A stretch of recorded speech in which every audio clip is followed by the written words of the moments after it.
read, I got it all highlighted, but I didn't want to take the time to do this. It actually states, and this is from, it has been estimated the U.S. Army Corps of Engineers that it would cost $6.1 million to build a new 11-mile road across depot access road, and then it goes into, the road would start north of Susanville Road, west of the federal prison site, and that would be Poline Road. I mean, and then the direction, about 3 miles east-west direction across the airfield parcel, north one-way to connect to Airport Road, with cart improvement from Wyndham Road, County Road 320, has been estimated at a cost of $2.1 million. Again, gentlemen, excuse me, this has all your answers, and if we implement it, we read it and we implement it, 90% of the work has been accomplished. We update it, and then we go from there. I mean, it even states, at that particular time when this document was made, the Army was behind it 100%. Yes. I mean, if you read the entire document, I didn't want to take the time to do it, but it seems like this is part of the discussion. And you guys did a good job on this. You really guys did a really good job on this to market Hurlong. And now we have a chance to go to a private sector instead of the county. Let me just comment on that. I agree. I appreciate what you're saying there, and you're absolutely right. The plan should be followed. Based on what you said, coming off of Window Road down here, in here, to build that road new, okay, it'd be $2 million according to that. Coming off of down here and following the shoreline coming all the way up to here, that 11-point-some mile road, or $11 million road for that road right there is what they're costing. 11 miles, $6-point-some million to build that. Whatever the development takes there is going to have to, if they want an improved road, they're going to build it. The county's not going to be building this road or that road. What I'm talking about is keeping this as a preserve allows the public a guaranteed access. So if you're going to cede the ownership to one or more interests in terms of developing that, they're on their own for whatever those development costs are. The bottom line is this is something that would be retained by the public so that the airstrip would not be totally surrounded by a private interest that we would have no control over. And I think it would be smart to retain that. And that's what we're talking about. Sure. Couple hundred acres. Okay. So if basically this was put on the agenda because the board was arguing back and forth, do we want to offer it to sale as one piece or several? Correct. We have a motion and a second to state we want to sell it. We don't want to subdivide it out. We passed a motion as it stands now. Don't we also have the opportunity when we're going to address this further to carve that piece out? I think. Well, of course you do. You could. Yeah. Hold on. You could. Let me just, hold on. Well, no, we could sit and debate the what ifs and what nots for till 8 o'clock tonight. You can.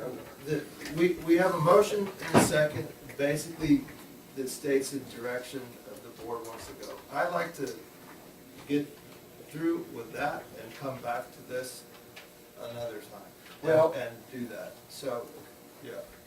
If the motion, first of all, the motion is only to direct staff to prepare. You're going to have the resolution to declare surplus, and then you're going to go to the RFP. So it's a two-step process. If the motion is to go with one ownership with that piece in the bottom being carved out and a piece up there in that northeast corner being carved out, I'm willing to support the motion of going even with one ownership and give it a shot at doing that. If we're going to not include the carve out on the north, then I'm going to be opposed to the motion because I don't think the public interest is being served by selling or giving away that entire parcel around the airstrip and not leaving a public access piece. I don't have an issue with that. Our surveyor is the one who had the comment. It might be. Well, they would have, the resolution when it comes back is where you're going to do the delineation and define that. Okay. I know the man wanted to speak on it. Well, I wanted to hear what he had to say. Malcolm McDonald, County Surveyor. The Amity Airstrip Road comes off of Magazine Road. It's owned by the federal government. We just have we have an easement over it. We do have an easement, Yes. Who maintains, I don't know who maintains it. And if they don't want to give us the easement too, we could, with the rest of that property, we could create our own road if we had to. And to remind the board also that there's a lease with Amity Airstrip that goes all the way across to the east property line too. With your pointer, you can show that. What was that? There's a lease area, a supplemental lease agreement with the Army Oh, okay. for that airbase Okay. extension.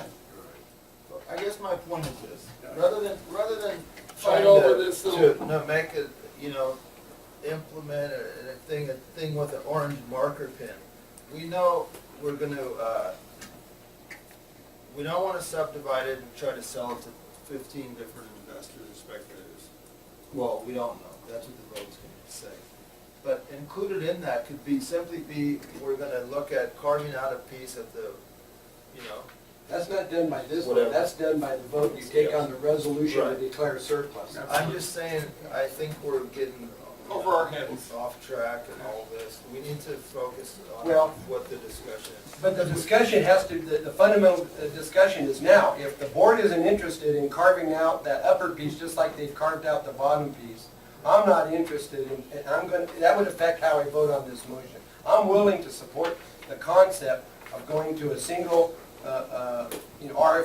RFBP awardee, okay, single person, single party, okay, as a consideration of breaking it up, if we're able to preserve that as an exclusion. And if the board isn't interested in doing that now, then, the resolution that's gonna be adopted surplus later on is gonna implement that without that being included, and I just wanna, I'm against that. I think it's a good idea, and I think that it should be stated that we're going to address and make sure that there's adequate public access. But I'm just saying, we could refine that at a later. Well, it has to be, it's gonna have to be quantified before you go to the RFP. It can't be just an orange line on a map. But I think it shouldn't be, it just needs to, it can't be, it might not be exactly as that, but we need to Yeah. just say we're gonna address the public access I'm okay with issue that. from that I- side. I'm and okay with that. Leave it at that, it's gonna be in broad I'm terms. okay with that. You wanna change motion to? Yeah. Could I just clarify, I think what your basic agreement of is, we're gonna develop some sort of legal access through the East Shore parcel to the runway for public access? Is that, do I understand I don't that? think that's We're what not- we're talking about. We're talking about I don't selling mean it. develop it in terms of building it, but in terms of an easement or a public dedication or something. How can you have a private guy build that and then give the public permission to drive on their road? Like we do any subdivision. Half the But- subdivisions in Canada. I think you're gonna run into an issue with that. There is an existing improved road most of the distance along here. Okay, yeah, but there's also, on the other side of the fence, it looks like to me that we have property in there. I'm not exactly sure, I drove out there, and I'm not exactly sure where our property lines are. Well, I And you can't I get- thought it was the board's conversation, that we were gonna maintain public access on both sides of the runway. If that's not the case, then that saves the surveyor a lot of work. Yeah. I mean, right now, we're talking about we're gonna sell it one parcel or eight. Yeah.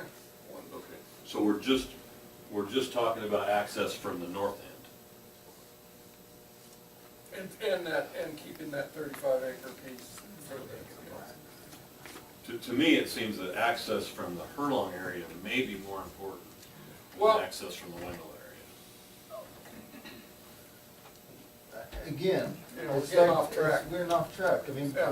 we had a conversation and then it was brought up that we didn't vote on it. So we're here to vote. Are we gonna subdivide it for the purposes of the RFP or sell it as one unit? Well, we have to decide, making that decision, are we gonna exclude any portions of the one parcel, or are we gonna include it all? Well, we've Yeah, had, that's- documented conversations about the piece on the bottom. Piece at the bottom is left out in the motion. piece of the bottom line. And if we But the wanna, motion includes the piece on the top that's being At proposed. this point, yes, it does. I don't have any problem changing my motion to exclude that also, if the second motion maker is in favor. I mean, I don't have a problem. Jim's got a fairly good point that maybe you should have public access. I'm not sure why. Your I mean, example of Eagle Lake is a little different. Trust me, if you hang around long enough, you'll know why. Well, your example of Eagle Lake is a little different. That's recreation area for the public. This is not What recreation. if we get a,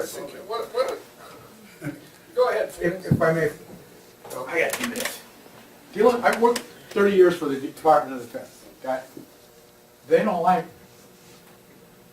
Mr. Citizen getting an access to their base. That's what I'm. They brought in soldiers they started showing up for a purpose. And that purpose was security. Yes.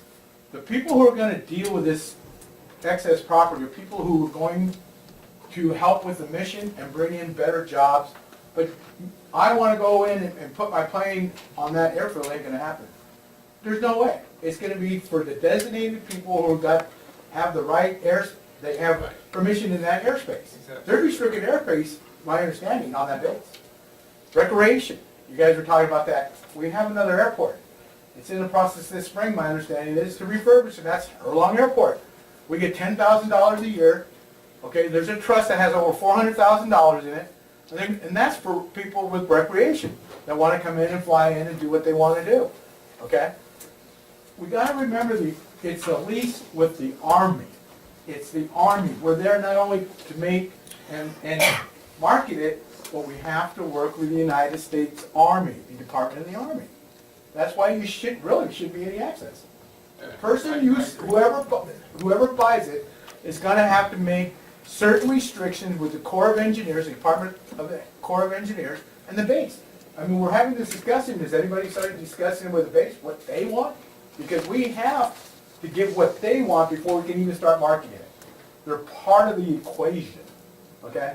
I apologize again. Well, Mr. Chairman, I just pointed out from Mr. Flores, I mean, I think he makes a good point in terms of the security of the base, but if that's the case, then we got two red boxes here, which is closed gates as it relates to the airfield, the airstrip itself, then right over there would be the right-hand side of the orange triangle on the map, or two open gates. So right now, the general public can go all the way to that point. Closed. They're closed. They can go all the way to that point. Well, this shows as an open gate right here. They show it's open, but they put gates in. But the other thing now, because of the situation, the depot has security checking the airfield, okay, Amity Airfield. Things are getting tight again. And it's the idea, again, I have to re-emphasize, they're bringing in specifically, okay, security. They're MPs that are coming in. That's what's coming into the depot right now. At the BOP breakfast, the Army, the Colonel is there, and that's what these guys are gonna be doing. So again, we need to do that. We need to check with the base, see what they want. That's what we're here for. Mr. Chairman, I asked for the question on my original motion. Okay. Thank you for everybody for their input. Before I call for the thing, Richard, I think it's important, I know we have that on disc, but for further in the RFPs, can we have that deal as part of our packets going Sure. forward? And we'll keep it in an envelope that we can keep for all the meetings on this going forward? Sure. Okay, so anyhow, we're gonna call for the vote. All those in favor of Could you call the vote, please? Sure. Madam Clerk, would you call the vote? Supervisor Chapman? No. Supervisor Alba? No. Supervisor Pyle? Aye. Supervisor Hammond? Aye. Chairman Lassen? Aye. Thank you. And I would really, I think we do need to agendize it and do whatever we have to do. I think it's a valid and a good idea, and I would fully support looking at, what will. Well, when the resolution comes back to declare the property surplus as the prelude to the RFP, if there's, provisions to set aside some portion up there in that northeast corner, we can have that quantified and the board has the debate. I would be inclined to consider, doing the surplus on everything but that and that piece in the bottom. I hold it out to the board for what it's worth. And I think we need to have those Yeah. discussions, as Felix brought up some points, security issue. We need to get some feedback from the Army and then go from there. But I mean. Well, right now, we have ownership on it, and the public is precluded, so if part of the security arrangement with the base is even if the county retain ownership of that, and we keep it excluded from public access for security reason, it doesn't change what we're doing and have been doing for the last 10 years. There is access onto, I think, virtually all of our property right now. There restricted access is onto the property that the feds are around. Right. So But if just they to make need- sure that I But if they need understand. to have a buffer zone created for security purposes, obviously, we're in And a they do. position to work with them, yes. And they do. So for clarification, the direction is to continue with the draft RFP offering the property as one parcel, except for the property down at the lower, the southern end. Is that right? Correct. And whatever we need to But do. with before this- you bring that RFP back, you need to bring the resolution back to basically declare surplus the properties that the RFP would be entertaining. And that's where I'd ask that we have an option available to us to be able to carve out that extra piece. Very well. Got it. Okay, thanks. All right, let's move on. Thank you for your H2, appointment of treasurer tax collector to fill vacancies created upon the effective date of Richard Egan's. So last week we discussed this issue briefly about the possibilities for appointment to fill out the term that, my term that I will be vacating today. The board asked me to contact members of the staff who qualified for the position. I did so. Ms. Sheets is in the office, or in the room today, and is third in command in the department, is willing to accept that appointment. And I'll leave it to the board. Thanks, and I just want to say that Richard delivered his letter of resignation to me today. It's dated 3/21, effective March 24th, 2014.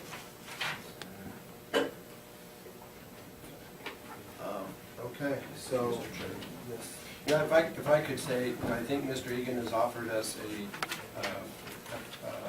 an avenue or a proposal on how to maintain stability in the office, not get involved with the election process in June, and provide for the office's continuity through the end of the year.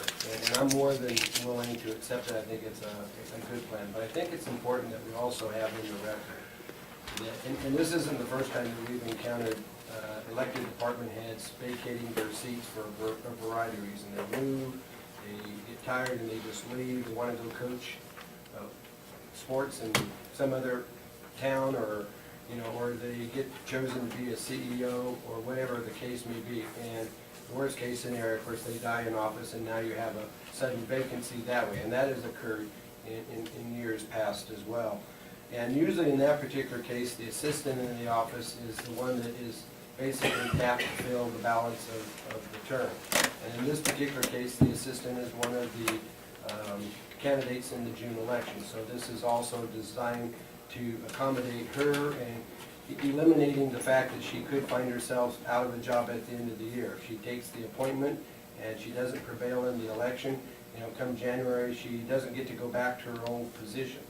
So I just want the record to reflect that, you know, as one board member, and I would imagine it would be the board as a whole, and we would defer to the fact that the assistant's there. If we proceed with this plan, we're doing so at the recommendation and with the consent of the assistant in the office. So it's not something that's designed to bypass that person or to minimize that person's standing. And in this particular case, she's been in the office for many, many years and has, you know, done an admirable job in that capacity, and basically, in my opinion, earned the right to be considered or selected to be the treasurer. That she has indicated to me, I had an opportunity to converse with her, that she appreciates the proposal that's before us and is in support of that, and knows that she can work very well with Norma in this respect, and so I'm in full support of doing that. But I want it clearly stated, it's because of the fact that she has bought into the plan. This is not something that's being imposed on her. It's really at her request and to a degree to her benefit rather than anything else. thank you. I second that motion. I'll make that motion if that's what it takes. 'Cause I was more than happy, would have been happy to make the motion for the other person, but at this, Oh, yes. yeah. You- But I think that, you know, this is the right way to go, and I think that we're very fortunate that we have two. Norma has been in the office working as long as Nancy has, and so I think both of them have the capability of discharging the duties, which are very important. Okay, thank you, Joe. So, before we take any action, is there any public comment on this? Okay, there. I have one question. Richard, is she gonna are we gonna keep her seat open, her position open, so that if she so desires, she may go back to it after the general election? I mean, how's that gonna work? Well, if she's appointed as treasurer tax collector, that'll pretty much be up to her to either fill that position or not.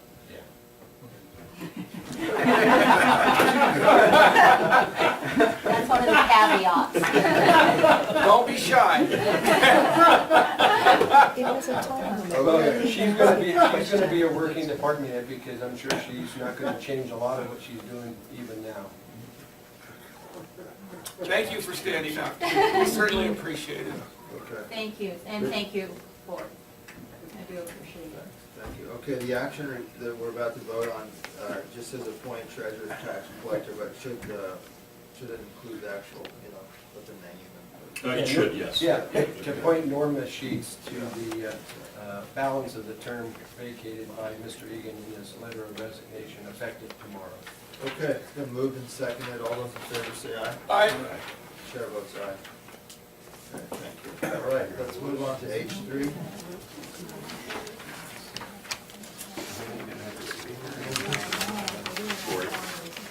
You're up. Oh. Sorry, I wasn't listening. Fort Sage MOU. Good afternoon, Board. Maureen Anderson, Planning and Building Services. You have before you a recommendation by staff that the board enter into an MOU with the Fort Sage Unified School District. The board will remember during the first attempt at transfer of permanent properties, excuse me, among the properties to be disposed of was the theater building. During that process, we determined that it was ineligible for disposal because of the block grant that was utilized to put a roof on the building. The board then directed staff to talk to the school and see if we could do something in terms of MOU. That's what we did. That's what's before you. They'll be responsible for long-term maintenance and care of the building until, I believe, 2019. Is that when the block grant restrictions are lifted? Right, and alternatively, the board could consider a $53,000 payment back to the state, and then, in which case we could dispose of the building. But staff recommends the MOU. It's been reviewed by outside counsel, and that's the staff report. Okay, thanks. So they're gonna maintain all the costs, or cover all the costs associated with. They're responsible for everything unless it's some kind of structural issue that was in place before they took use of it. I see a board member from Fort Sage Unified School District there. Any comments? Tim Oliver, I am a board member. It's my understanding that this MOU was worked out with our council from the school district and the county. And it's also the intention of the school district to clean up that filthy lot that comes with it that you guys have not maintained for 10 years. It's a tremendous safety hazard. So I appreciate this moving forward like this. All right. Okay, thanks. Any board members have any other questions, staff report? Okay, we'll go to the public now. Public comment on this item. Eileen? Thank you. I'm Spencer, CamelMilk.com. There are major issues coming up in regards to this same issue that you will be hearing about shortly. But today, I have a really simple question that probably is just a housekeeping thing. You have 2013 on the MOU that needs to be corrected to 2014. It's on the last page. Am I correct? Yes. Okay.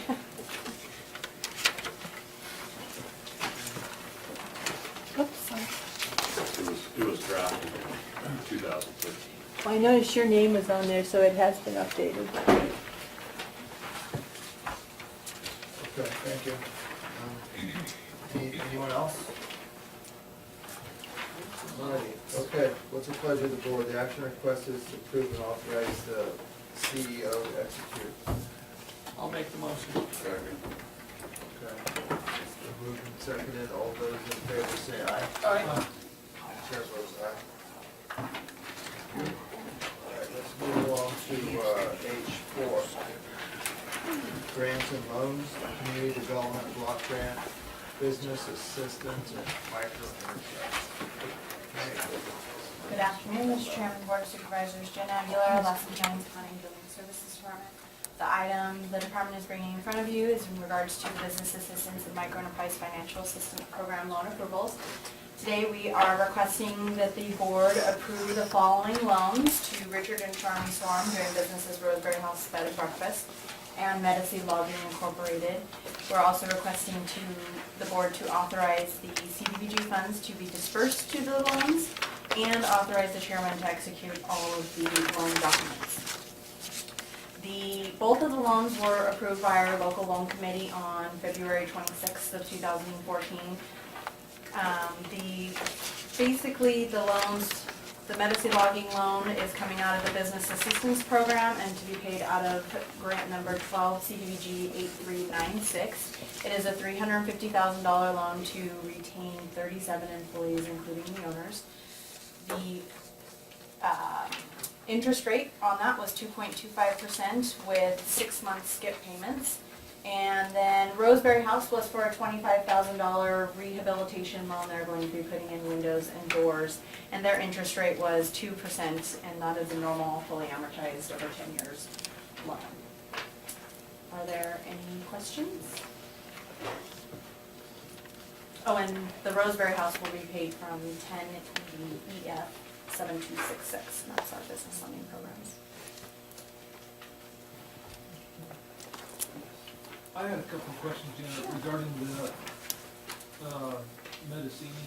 Medicine? Yes. Mhm. You have, 120 months with 6 monthly payments and 6 monthly skips. Correct. What is that? So it's a fully amortized loan, but we are, because they're a seasonal type of a business, we are actually allowing for them when they have the cash flow during the summer months to pay double payments.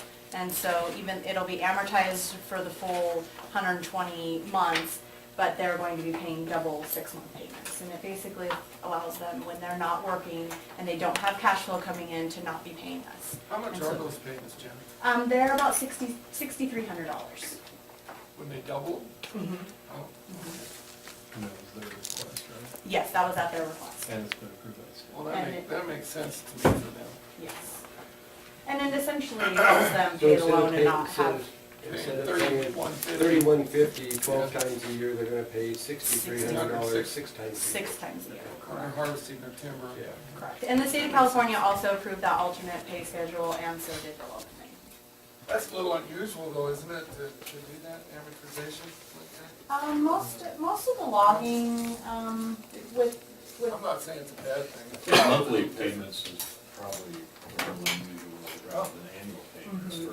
In fact, that agriculture, you know, you sell your cattle at the end of the year, you sell your eggs, and you usually have one payment a year. So what is what's the total if these loans go through successfully that you bring back to the department? I don't have that exact number because I don't have the final invoices for the underwriting, but that can be reported back. Roughly. Roughly, maybe about $100,000. Bring it back to your department. That should be how you start off with this. Well, I will take note of that and make sure this is the dollar amount. On how to get votes. You didn't check your messages before that. You know, Mr. Chairman, that raises a great point. I'd like to ask Mr. Egan, and it's something that I see on other agendas and other organizations, but we rarely see, especially when it comes to dealing with money type things. We have like a recommendation, a summary, a history, you know, the overview, you have all these segments. There should be a provision on there that is fiscal impact in terms of identifying what that fiscal impact is, where you actually outline not only maybe for, in this case, the grantees, but the grantors, what are the fiscal impacts if they don't, if this thing fails, and, you know, what sort of things are we on the hook for to have to make good back to the state? And having that, you know, as part of our agenda cover sheet, I mean, we have, you know, requested action, but a lot of times, some of these have like fiscal impacts, and it goes to the heart of that last question. And it would be a lot easier for the board, but more importantly for the public, to appreciate the magnitude of some of the decisions we're called upon to address. And if I may compliment Jenna, when you get to the last item, when you're gonna decide on what programs you might pick, she really kind of outlined that and spelled it out really well, I think, so. Yeah, I mean, it's part of the memo itself, but I think it'd be nice to take that and summarize it and have